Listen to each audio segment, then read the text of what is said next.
Read-along audiobooks, the best of the classics. Cinderella by Charles Perrault. Cinderella, or the Little Glass Slipper. Once upon a time, there was a nobleman who married for a second time. His second wife was the proudest and haughtiest woman that had ever been seen. She had 2 daughters of her own, who resembled her in everything. The gentleman also had a young daughter, of rare goodness and sweetness of temper. She had inherited these qualities from her mother, who had been the best mother in the world. The wedding was scarcely over when the stepmother's bad temper began to show. She could not bear the goodness of this young girl, because it made her own daughters appear the more odious. The stepmother gave her the meanest work in the house to do. She had to scour the dishes and tables, scrub the floors, and clean out the bedrooms. The poor girl had to sleep in the garret, upon a wretched straw bed, while her sisters lay in fine rooms with inlaid floors, upon beds of the newest fashion, and where they had looking-glasses large enough to see themselves at full length. The poor girl bore all patiently, and dared not complain to her father, who would have scolded her if she had done so, for his wife governed him entirely. When she had done her work, she used to go into the chimney corner, and sit down among the cinders. Hence she was called Cinderwench. The younger sister of the 2, who was not so rude and uncivil as the elder, called her Cinderella. However, Cinderella, in spite of her mean apparel, was 100 times more beautiful than her sisters, who were always richly dressed. It came to happen that the king's son gave a ball, and invited to it all persons of fashion.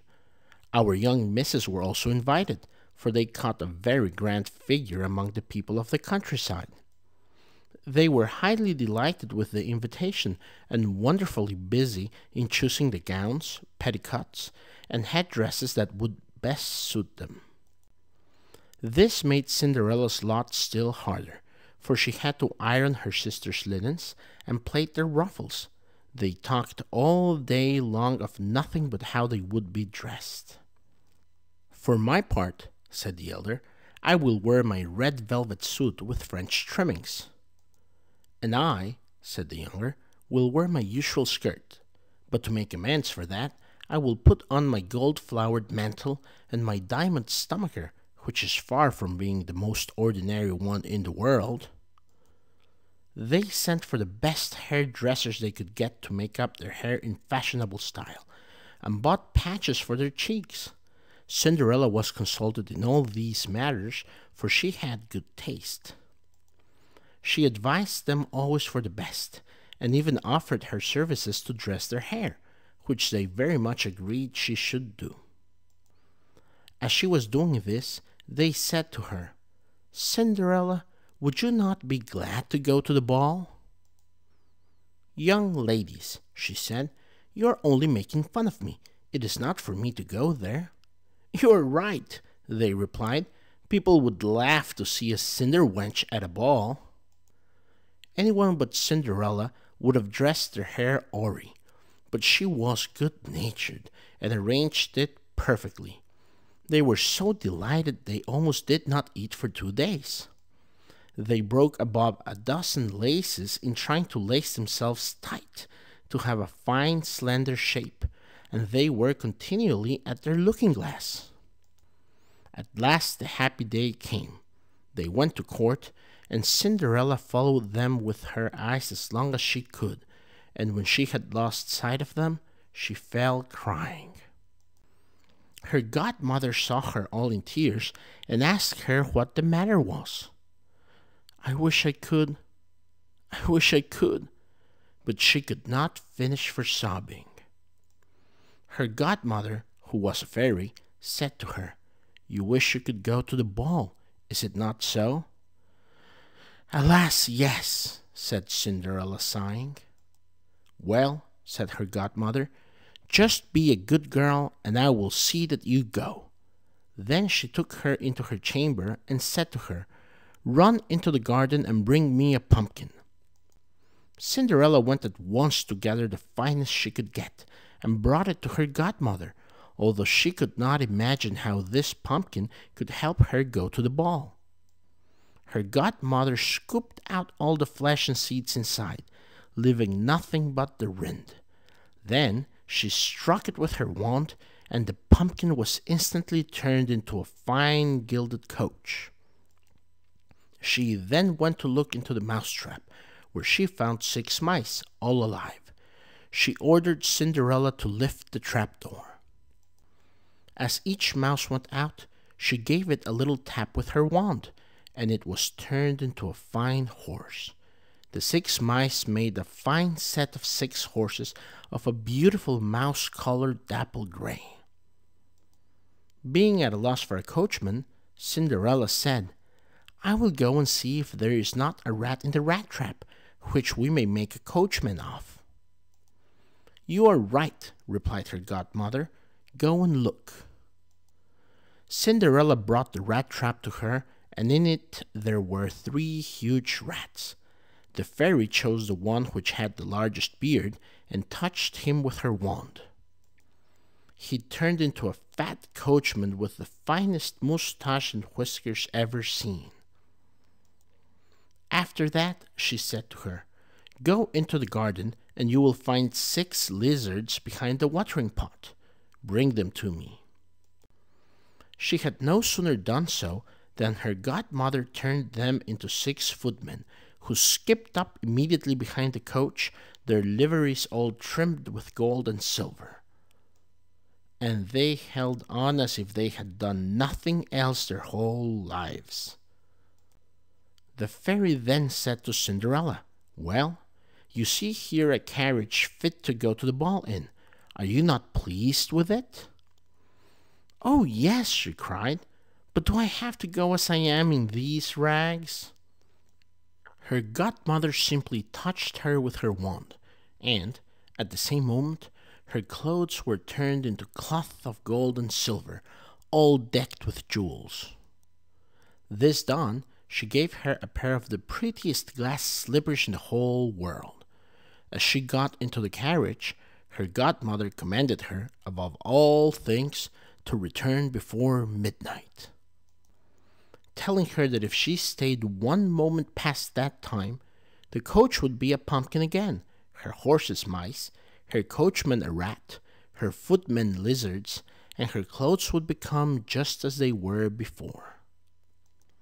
She promised her godmother she would not fail to leave the ball before midnight. She drove away, scarcely able to contain herself for joy. The king's son was told that a great princess, whom nobody knew, had come, and he ran out to receive her.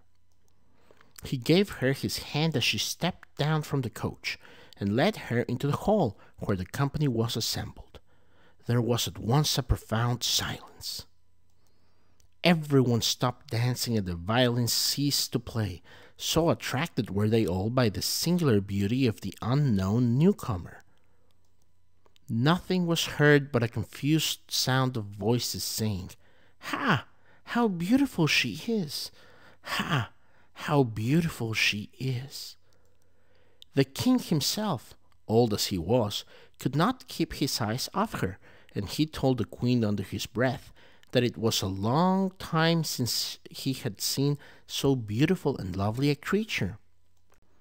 All the ladies were busy studying her clothes and headdress, so that they might have theirs made the next day after the same pattern, provided they could find such fine materials and able hands to make them. The king's son conducted her to the seat of honor, and afterwards took her out to dance with him. She danced so gracefully that they all admired her more and more. A fine meal was served, but the young prince did not eat a morsel, so intently was he occupied with her. She went and sat down beside her sisters, showing them 1,000 curtsies, and giving them, among other things, part of the oranges and citrons with which the prince had regaled her. This very much surprised them, for they had not been presented to her. Then Cinderella heard the clock strike 11:15. She at once made her goodbyes to the company and hastened away as fast as she could. As soon as she got home, she ran to find her godmother. After thanking her, she said she very much wished she might go to the ball the next day, because the king's son had asked her to do so. As she was eagerly telling her godmother all that happened at the ball, her two sisters knocked at the door. Cinderella opened it. "How long have you stayed?" she said, yawning, rubbing her eyes, and stretching herself as if she had just been awakened. She did not, however, have any desire to sleep. "If you had been at the ball," said one of her sisters, "you would not have been tired with it. The finest princess came, the most beautiful ever seen with mortal eyes. She showed us 1,000 courtesies, and she gave us oranges and citrons." Cinderella did not show any pleasure at this. Indeed, she asked them the name of the princess, but they told her they did not know it, that the king's son was very much concerned, and would give all the world to know who she was. At this, Cinderella, smiling, replied, "Was she then so very beautiful? How fortunate you have been! Could I not see her?" "Ah, dear Miss Charlotte, do lend me your yellow suit of clothes, which you wear every day." "To be sure," cried Miss Charlotte. "Lend my clothes to such a dirty cinder wench as you are? I would be out of my mind to do so." Cinderella expected such an answer, and was very glad of the refusal. She would have been troubled if her sister had lent her what she jestingly asked for. The next day the two sisters went to the ball, and so did Cinderella, dressed even more magnificently than before. The king's son was always by her side, and his pretty speeches to her never ceased.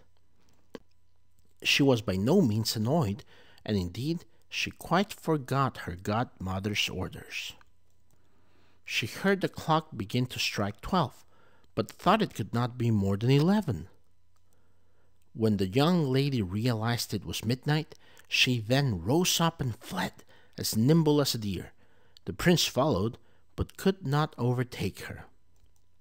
She left behind one of her glass slippers, which the prince took up most carefully. She got home, but quite out of breath, without her carriage and in her old clothes. There was nothing left of all her finery but one of the little slippers, fellow to the one she had dropped. The guards at the palace gate were asked if they had not seen a princess go out.